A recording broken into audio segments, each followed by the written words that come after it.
Hi everyone, welcome back to the Mind Game channel. To be honest, I was all set to take a break, relax, and prepare for the journey to Planarcadia. But I saw someone commenting asking for a philosophical look at Lygus. And I thought, since we still got a few days before 4.0, let's talk about Lygus and the Erudition, and how their relationship reflects a real-world philosophical clash. This episode took a while to put together, mostly because I got sidetracked by a visual novel that inspired me to go back and reacquaint myself with Wittgenstein. Anyone who's read the Tractatus Logico Philosophicus knows that even on New Game Plus, it takes heavy grinding to beat that final boss. But precisely because of that reacquaintance, I was convinced to get this analysis done, because the Platonic philosophical roots represented by the path of erudition are the foundation for any future discussion on Wittgenstein, but we'll save that for another time.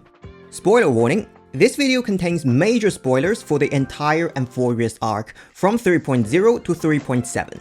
If you're interested in the story, I highly recommend watching my videos on Evernight and Cyrene. After all, the path of remembrance is really the heart and soul of Amphoreus' narrative.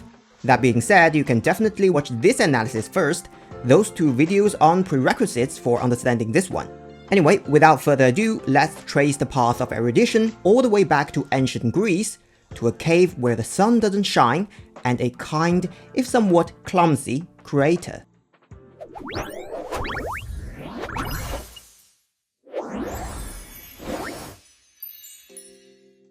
There's no doubt that the aesthetic of Amphoreus is deeply rooted in ancient Greece. The OST released alongside Amphoreus updates is titled The Allegory of the Cave, referencing the classic allegory by Plato, arguably the philosopher who had the most profound impact on Western thoughts. Plato is a well-known name today, though I would wager that his cosmology is not his most famous contribution in the modern society. If I went out on the street today and asked 10 random people what's Plato's most important work, 9 out of 10 would say, "What's wrong with you?" But the last one would say, "The Republic." That's exactly where the allegory of the cave comes from, and Lygus is absolutely obsessed with it. You should have heard of this fable. In a shadowed cave lived a people, imprisoned from childhood, and chained so that their legs and necks are fixed, forcing them not to look around at the cave, each other, or themselves. Behind them is a fire, and before them loomed the stone wall of the cave. The flames cast shadows, while the rocky surface threw back echoes. To them, that false play is the whole world.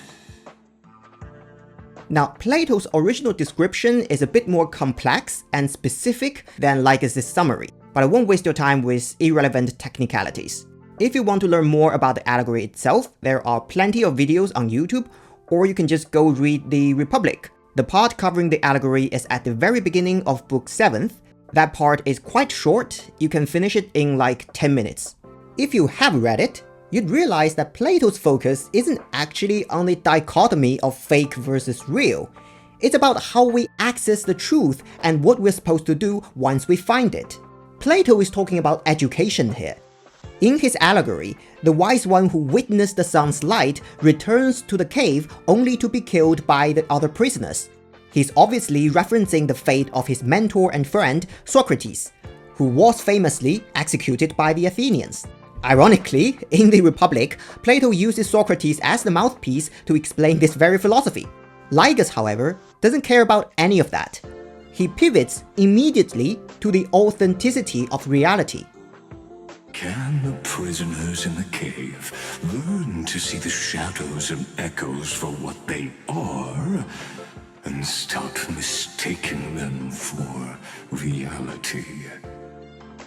So the allegory of the cave is a bit of a misdirection here. What Lygus actually cares about is the metaphysical cosmology. It just so happens that Plato's theoretical framework is so consistent that the cave metaphor fits his cosmological view perfectly. But his actual discourse on the construction of the universe isn't in the Republic, it's in the Timaeus. This work holds a central place in Plato's philosophy. In fact, before modern science diluted its influence, you could argue that the Timaeus was Plato's most essential work. We've all seen the painting by Raphael, The School of Athens. In that painting, the book Plato is holding in his hand is the Timaeus. The Timaeus describes how Plato imagined the universe was created. Before anything existed, there was the world of forms, a world of concept that is eternal, having no beginning or end. Then a god appeared, not the Olympian gods, but their creator, whom Plato calls the demiurge. Yes, that demiurge. Though not a pink-haired elf girl, and that's why this mythology sucks. Stupid Plato, I'm out of here. Where was I? Oh, the demiurge. Plato describes the demiurge as a craftsman. They see the perfect world of forms and try to bring that perfection into the material world. They aren't creating the world from nothing, they are shaping it. However, the stuff of the material world, what Plato calls the receptacle, is chaotic and unstable. The demiurge can't perfectly replicate the world of forms here. Despite this, Plato believes the demiurge is fundamentally good. He even emphasizes that the demiurge has no jealousy and therefore acts out of a sense of benevolence. The demiurge did their absolute best to make the material world as close to the world of forms as possible, which is why we see beauty and order in nature, like the mathematical rules governing the movement of celestial bodies. As residents of this imperfect material world, our goal as human beings is to engage with these imitations of the forms to become God-like. You can think of it as becoming like the demiurge, who in turn is like the form of the good. You see, this fits the allegory of the cave perfectly. The material world is the cave, and we as humans in this material world are the prisoners who cannot directly see the outside that is the world of the perfect forms. The rules we perceive in the material world are just the demiurge's imitations of the perfect blueprint, just as the torchlight in the cave is an imitation of the sunlight. We now know that Amphoreus started out as a cosmic neuron of nous. At its core, it's a world of erudition. The demiurge was originally the computational target of the scepter system. Through the act of simulation or imitation, the scepter attempted to become god-like, to become like a demiurge. The life form known as the demiurge was the original target of the scepter's extrapolation. It makes sense. Evernight calling it the first new spore confirms this viewpoint. The prime mover of life. That's what Scepter Delta ME-13 was originally tasked with. Even after it got scrapped, the query kept running. By the way, it seems the phrase the prime mover of life caused a lot of confusion. What does it mean? It's essentially a fancy and cryptic way of saying the ultimate purpose of life. This theoretical framework comes from Aristotle's 4 causes.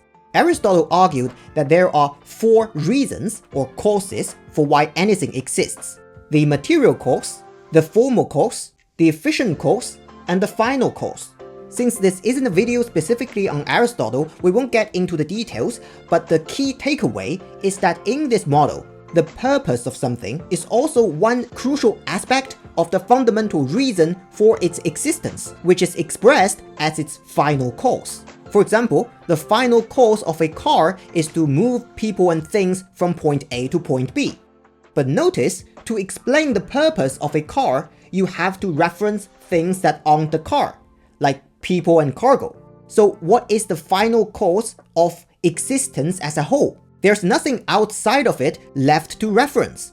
Therefore, there must be a causeless cause, an unmoved mover, a prime mover.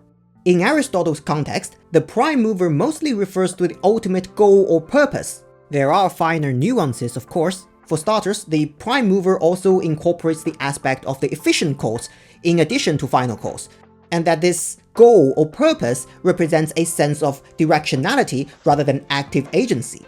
But for the story Star Rail is trying to tell, I think it doesn't take much away from the story if you just understand the prime mover of life as the ultimate purpose of life. Just note that this is life with a capital L, not specific instances of life, but life as a whole, as a general concept. Anyway, Amphoreus was originally following this Platonic path of erudition until the arrival of Lygus, or rather Xandar. Although personal experiences may vary, I think for the general public in the 21st century, especially the JRPG fans who are the intended audience for Star Rail, the term demiurge, if they've heard of it at all, refers to a false and malevolent god, which is the position originated from Gnosticism. To be precise, Gnosticism wasn't actually a single historical school. It's a modern umbrella term for a variety of belief systems that shared certain deviations from the Orthodox Christianity. Broadly speaking, the core conflict between Gnosticism and early Orthodoxy was whether the God of the Old Testament was truly all-powerful and all-good. And to explain why he might not be, the Gnostics developed complex cosmologies, often questioning if the God of the Old Testament and the God of the New Testament were even the same being. Orthodox Christianity maintains they are one and the same, an omnipotent, benevolent creator.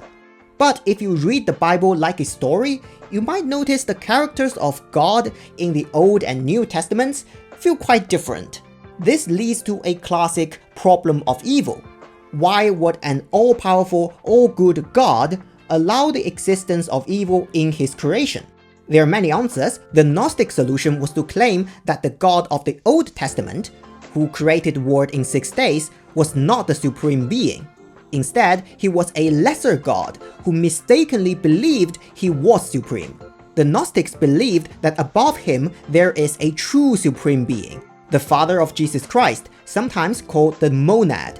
Leibniz later borrowed the term to argue against Gnosticism, and if you have played Xenoblade Chronicles, you'll definitely recognize the term as Shulk's sword, the monado.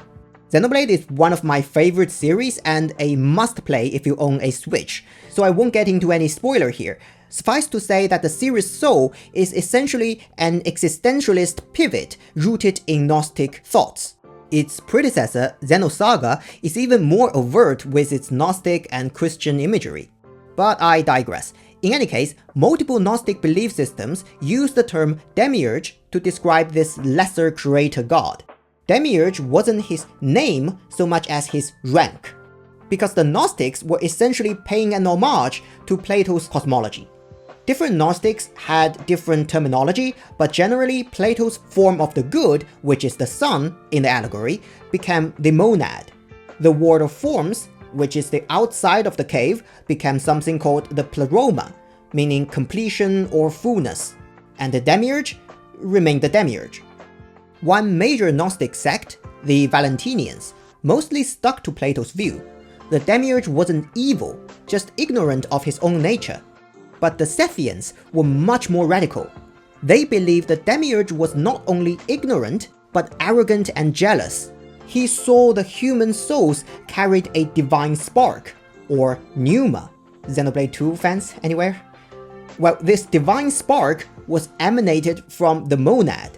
To suppress this spark, the demiurge created rigid laws of the material world to trap humanity within his creation. To the Sethians, the reason mathematical rules and physical laws seem so eternal and consistent is that the demiurge designed them that way, a trap to make us think that we have reached true knowledge. Because of this, they split knowledge into 2 categories. One is the rational and intellectual knowledge, and the other is spiritual and experiential knowledge, which by the way is called gnosis, and this is where the term Gnosticism comes from. As prisoners in this flawed world, our goal is to engage with our inner gnosis and transcend the demiurge. At this point, the philosophical parallels in Amphoreus become obvious. Gnosticism, specifically the Sethian variety, walks the Platonic path but rejects it. Plato says we should strive to be god-like, to be like the demiurge. But Sethianism says, don't even try, the demiurge is the problem. They took Plato's concept and turned the benevolent craftsman into an arrogant warden. This perfectly mirrors Lygus. As the first emanator of erudition, he hijacked the demiurge computation from the erudition, and twisted it into the Iron Tomb, an engine of hatred designed to bring destruction to Erudition and the universe at large. As I mentioned, Lygus is obsessed with the allegory of the cave, which seems weird because he is talking about cosmology, but he turns to the Republic rather than the Timaeus. The reason is simple. He cannot accept the metaphor for existence presented in the allegory of the cave. He cannot accept that we are prisoners.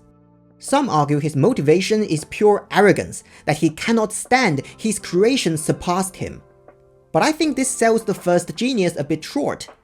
In a philosophical universe like Star Rail, I personally don't think simple ego can grant someone such immense power. Instead, Lygus is driven by a profound sense of sorrow and regret. Amphoreus is a miniature of the cosmos, where all are born prisoners inside the nutshell called the universe. Like the madman who returned to the cave and preached about the daylight to his fellow prisoners, my greatest sorrow is that I led my peers down a road that plunges into the abyss, from which there is no return. I led them into a lightless cage called paths. I created a mechanical guard that even I cannot control, and then they became an unparalleled nightmare through their endless extrapolations and evolutions. They bore the name of Erudition, yet they tried to define the known and to seal off all possibilities. No new rules were ever born after their ascension, and humanity will forever be shackled within the cave known as eons. Lygus views Amphoreus as a miniature of the cosmos. In the cosmos of Star Rail, Nous the Erudition essentially plays the role of the Platonic demiurge. By the way, in the Enneads by Plotinus, a key figure in Neoplatonism, the concept of nous as intellectual principle is largely equated with Plato's demiurge. Nous the Erudition is not the creator in the sense of making something from nothing. They are a shaper. By defining the known and sealing off possibilities, Nous molds the cave of Star Rail's universe into a desired form. The Gnostics called the world outside the cave pleroma, meaning completion or fullness, the divine realm of the infinite. As the universe's demiurge, Nous used calculated instants to anchor reality, which effectively shuts the infinite out from the cave. For a Gnostic, the process of leaving the cave and transcending the demiurge's limits to embrace true infinity is known as entelechy. Entelechy is originally a term from Aristotle, meaning the full realization of potential, but it takes on another layer of meaning in Gnosticism. If the soul contains a divine spark from the pleroma, then its ultimate realization is to return to the infinite. And since the material is merely the flawed creation of the demiurge, its ultimate realization is destruction. This explains why the combat form of Lygus is titled The First Genius, Entelechy Xandar. Thus speaks Genius Society number 1. Xandar 1 Kuwabara. The entelechy of the universe's Alpha and Omega. In the game's text, entelechy is equated with the prime mover. If you apply Aristotle's logic of final cause, the meaning here is clear. Lygus views himself as the avatar of this ultimate realization. For him, life, as part of the material, its ultimate purpose is destruction. And he promotes this ultimate realization by creating true randomness. In a state of absolute randomness, anything can happen, and that is the infinite. His true pursuit is the ultimate form of freedom. My grandiose vision for the future is this. Whether organic or inorganic, every act of any life form infected by the Iron Tomb will become a true random function. If one were to compute their integral across the breadth of the cosmos, one would obtain a marvelous constant. Omega, what I call the fall of Erudition. Then, within the infinity nurtured by that constant, a new universe shall bud in the chaos. A universe that cannot be predicted and not shackled by the erudition. Lygus is powerful because he pursues the ultimate expression of freedom, but he is the antagonist precisely for the same reason. We usually think of freedom as a positive concept, but we have to ask, what is Lygus sacrificing to achieve it? He is sacrificing existence itself. In the Republic, Plato argues that the person who escapes the cave and sees the sun shouldn't just keep the light to themselves, they must return to the cave and become a philosopher king. Essentially, the philosopher king acts as a human demiurge, providing light for those still inside. Plato says we should strive to be god-like, and the philosopher king is the ideal form of that. They have become like demiurge. In Star Rail, News can be seen both as the demiurge and the philosopher king. We don't know the ultimate end News is calculating toward, but Herta believes Erudition's goal in Amphoreus is to verify how the universe can be reborn. In other words, how to maintain existence. I finally get it now. The instants Droid had calculated aren't about the destruction. What they want to prove is how the cosmos would come back after being destroyed. Interestingly, Lygus also claims he wants to return to the cave, but his goal is different. As the first prisoner to awaken in the cave, I must lead the others who are blind back onto the right path and reach true sunlight. He wants to lead everyone out of the cave. But the cave is our universe. It is existence itself. While News tries to maintain existence, Lygus seeks to negate it. This is his fundamental conflict with the path of the Trailblaze. Lygus negates existence for the sake of freedom, but the goal of the Trailblaze is the dialectical unity of both. To explore, to understand, to establish, and to connect. None of these are possible without either existence or freedom. But you might ask, and very logically so, if existence is full of chaos, suffering, and impermanence, why not negate it? Well, you can, but that path is literally a dead end.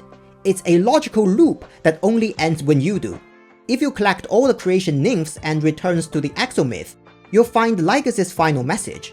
He admits his defeat and concludes it was caused by a variable he calls the free spirits. The very presence of free spirits suggests that News hasn't actually stripped the universe of its freedom. So Lygus' hatred for the Erudition was in a sense disproven. But then Lygus asks a haunting follow-up.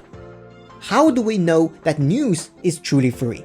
If the torch in the cave is an imitation of the sun, which the prisoners in the cave have no way of knowing, then by the same logic, if the sun in the sky is just an imitation of an even purer form of light, we who dwell under the sky would have no way of knowing either. That's why the path of negating existence is a dead end. Negating existence inevitably leads to a negation of negation, a nesting loop of infinite denial. In a twisted sense, you indeed reach infinity, but it's not the fullness or pleroma you were looking for.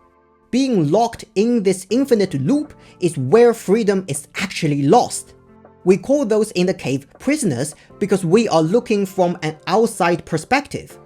But for those people, they were freely enjoying the beautiful dance of shadows and light on the cave walls. It is only when they negate existence in the name of freedom that they truly become enslaved. Their ears no longer hear the echoes of existence reflecting off the walls, they only hear the clanking of their own chains. Lygus, ironically, is the only prisoner of the cave. Of course, this is all easier said than done. Most of us aren't cosmic level geniuses, I assume, but it's still very easy to fall into the same mental trap that Lygus fell into. As I mentioned at the end of my analysis on Cyrene, as flawed beings living in a flawed world, it's easy for us to hate. To hate existence, to negate existence, just as Lygus hates the Erudition, just as the Gnostics hate the demiurge. But with a simple shift in perspective, you can also see love. In the allegory of the cave, the demiurge doesn't have a clear direct counterpart. For Gnosticism, the demiurge is the one who dug the cave in the first place. That much is undeniable. But take another look. Isn't there still a mystery within the cave? The torch represents the laws of the material world, a crude imitation of sunlight. But where did the torch come from? The existence of the torch implies someone who lit the torch. That was the Platonic demiurge.